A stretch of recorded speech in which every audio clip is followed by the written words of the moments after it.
Tem tempos de reconstrução na entrevista do dia com Marília Flandoli.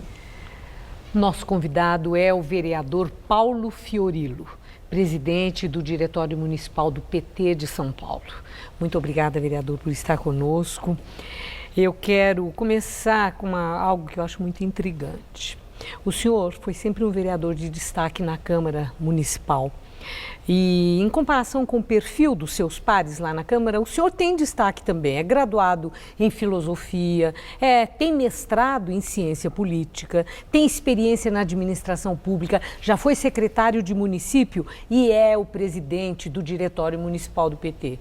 Por que o senhor não foi reeleito?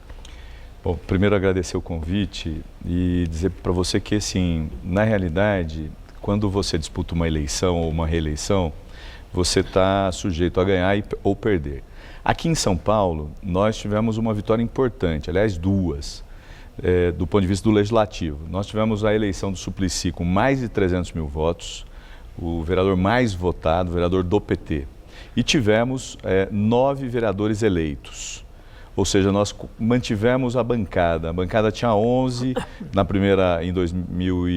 no início da legislatura, terminou com 10 e a gente teve 9. Portanto, nós mantivemos uma boa bancada aqui em São Paulo. Eu acho que no meu caso específico, a avaliação é que faltaram votos para que eu pudesse estar entre os eleitos. Eu mantive a mesma posição que eu tenho hoje, eu sou o 15º da coligação, e o PT e a coligação fez 14, portanto, faltaram votos para que eu pudesse ser eleito.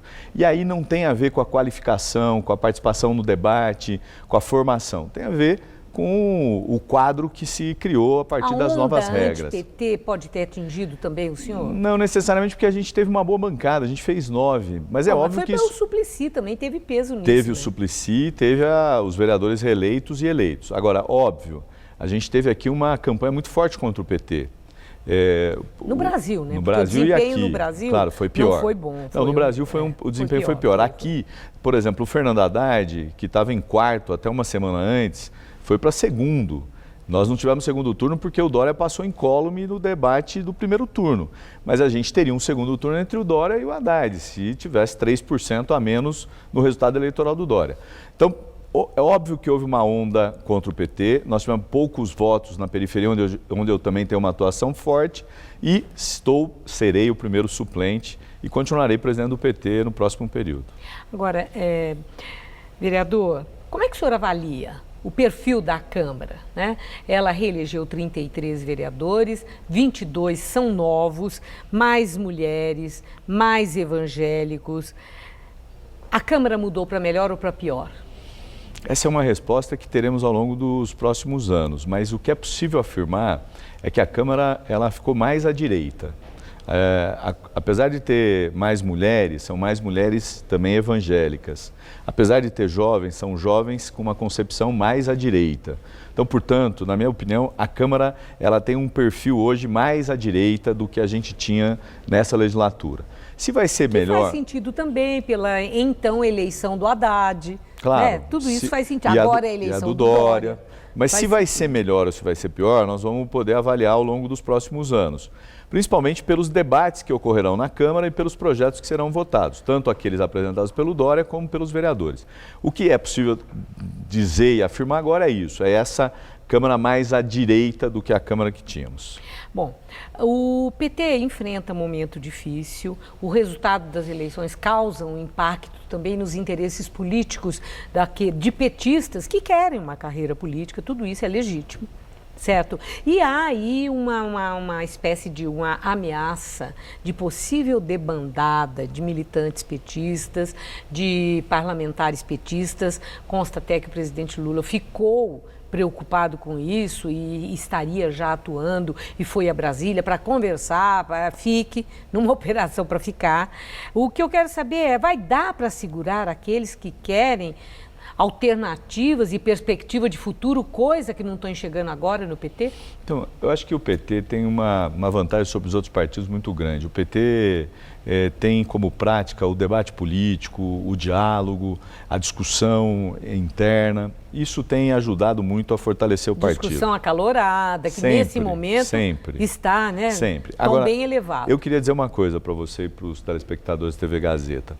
Aqueles que não quiserem continuar no PT vão sair, é um direito deles. Alguns sairão no momento oportuno para não perder mandato. Os que não saírem no momento oportuno terão que responder pela manutenção não do seu mandato. Agora, o PT vai continuar. O PT tem um legado e precisa apresentar para a sociedade quais são os próximos desafios que o PT quer enfrentar. Eu vi que o deputado Vicente Cândido, que agora é relator da reforma política, ele fez um comentário que eu achei interessante. Ele disse o seguinte, que embora chumbado, o PT ainda tem grife e consegue sim se recuperar.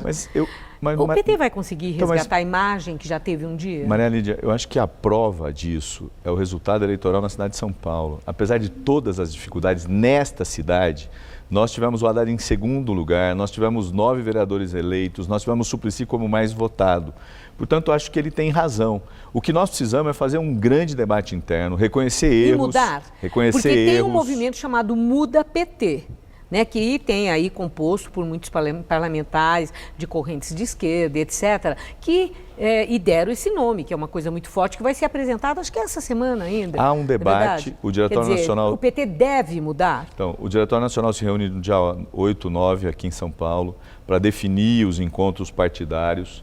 E o PT precisa fazer esse debate com profundidade, para poder apresentar à sociedade brasileira o que acha que foram os seus erros e quais são os seus acertos e quais as propostas para o próximo período. Deve pedir desculpas à sociedade brasileira, como alguns petistas entendem? Então, a partir dessa avaliação, sim e não. A partir de uma avaliação profunda, tem que dizer, erramos aqui. E se erramos, temos que pedir desculpas onde erramos. Não, porque onde o PT acertou vai reafirmar o seu acerto e dizer o que pretende para o próximo período. Esse é o grande desafio do PT Esse agora. debate já começa agora, nessa sexta-feira? Esse debate já teve início.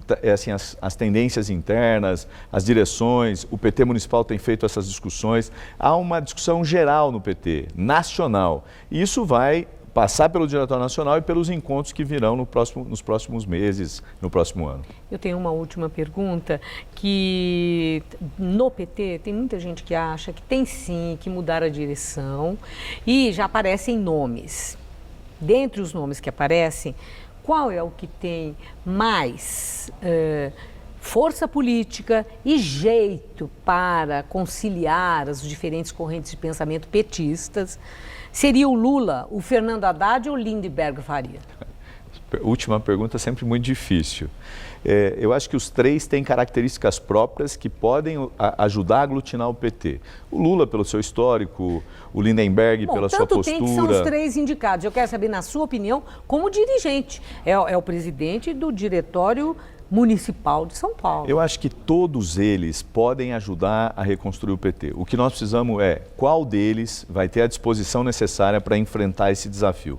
E a partir daí, eu acho que tanto o PT municipal como o PT estadual e nacional vão poder discutir a partir da disposição que eles se colocarem.